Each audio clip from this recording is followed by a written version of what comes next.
Ghosts. Ghosts. Ghosts. Chutney. And ghosts. Ghosts. Ghosts. Yes, ghosts. Hello there. My name is Dr. Roger Hilda-Hunkledink, and I'm not in fact a ghost, but a well-renowned scientist. But if I had been a ghost, would you have been scared? No. But what is it that makes us so scared of ghosts? Is it because they bring back memories of dead loved ones? Or is it because they remind us of our inevitable fatal death? Or is it because of socialism? 6 months ago, I couldn't have told you the answer. But today, I can.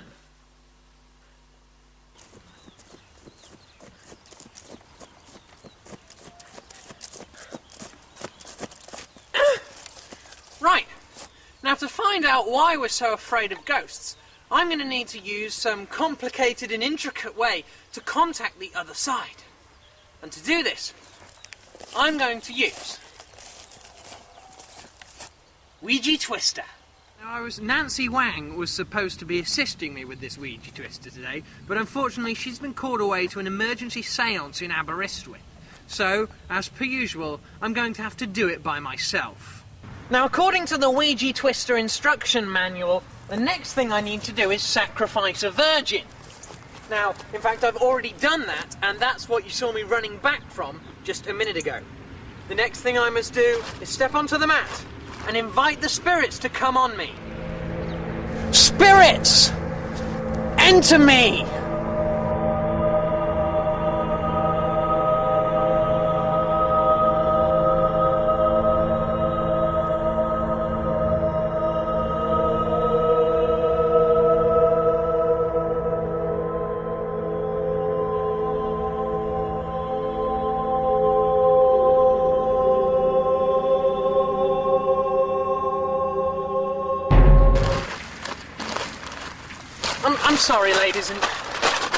I'm sorry, ladies and gentlemen, this is just...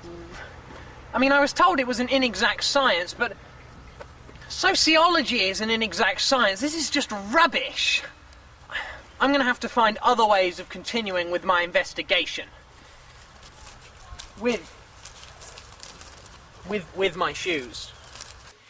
So, after the Ouija Twister incident, I started to think outside my box and think, what else are people afraid of? The dark was the answer I came up with, so I went out into the garden of my Suffolkshire home and set up some darkness traps. And as a result, in this Tupperware pot, I have the dark. I'm going to go and test it now in my laboratory. Unfortunately, you can't come, because if dark and anti-dark light are to collide, then there will be a colossal explosion. You know, in much the same way that if matter and antimatter collide, or if time and anti-time collide, or if teak and antiques collide, then there will be a ginormous explosion. So, I'm going to go and study this in my laboratory. I have just come from my lab, which is through that door, and I have discovered this. A substance not known to science, but known to me as fearinol. It comes from the dark, and it is pure fear in a blue liquid format. Now, the reason I'm not scared is because I've got these goggles, which are fearinol protective, and also I've been pumped full of morphine to keep me happy. I'm not scared of the liquid. Now, what I'm going to do is I'm going to carry out a few little experiments to see whether this stuff is actually scary. I'm gonna do it now. Now, what I'm going to do now to test out this fearinol is put a little bit of it pasted onto a teaspoon. So when one of the technicians from our show wants to have a nice cup of tea, hopefully he'll get really, really scared.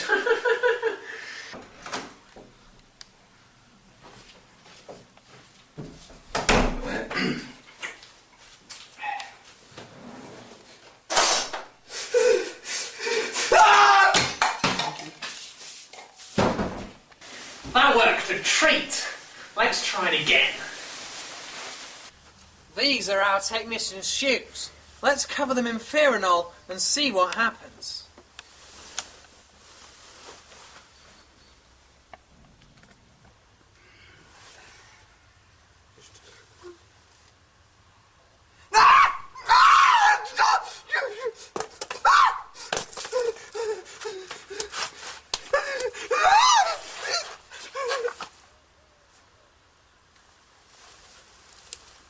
Well, ladies and gentlemen, it would appear that we've scared him half to death twice, and as a result, I think he's actually dead.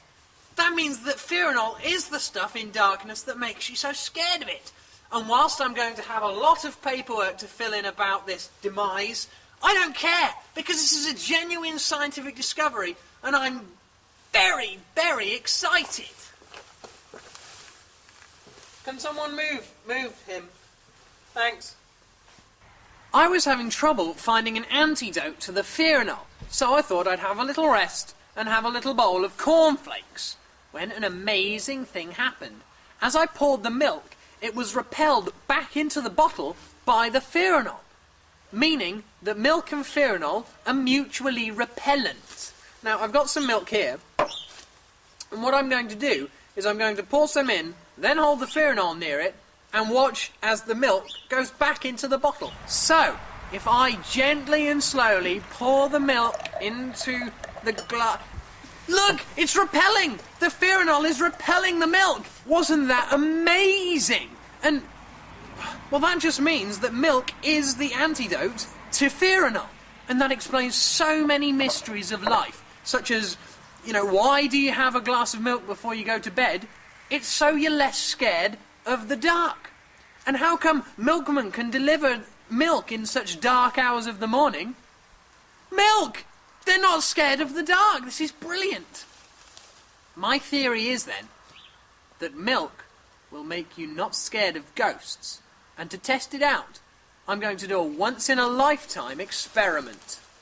This is the scariest place in the local area. And so this is where I'm going to perform my once-in-a-lifetime experiment. Now, let me explain to you what's going to happen. I've filled myself up with milk, full to the brim, in fact. Indeed, I might even explode a milky liquid all over these ruins. But I believe that being full of milk will prevent me from being scared of these ghosty ghouls.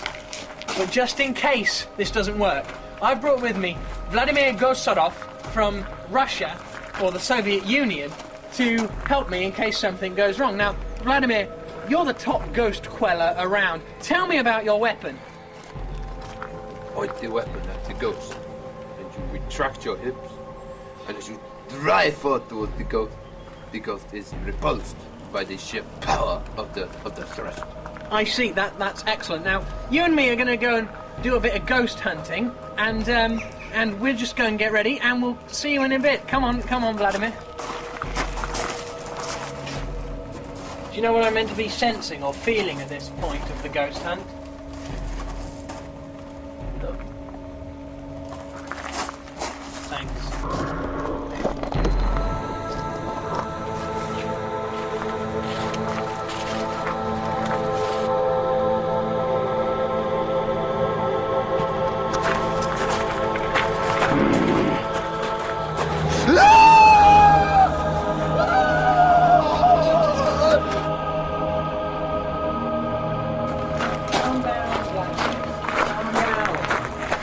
Never happened to you before.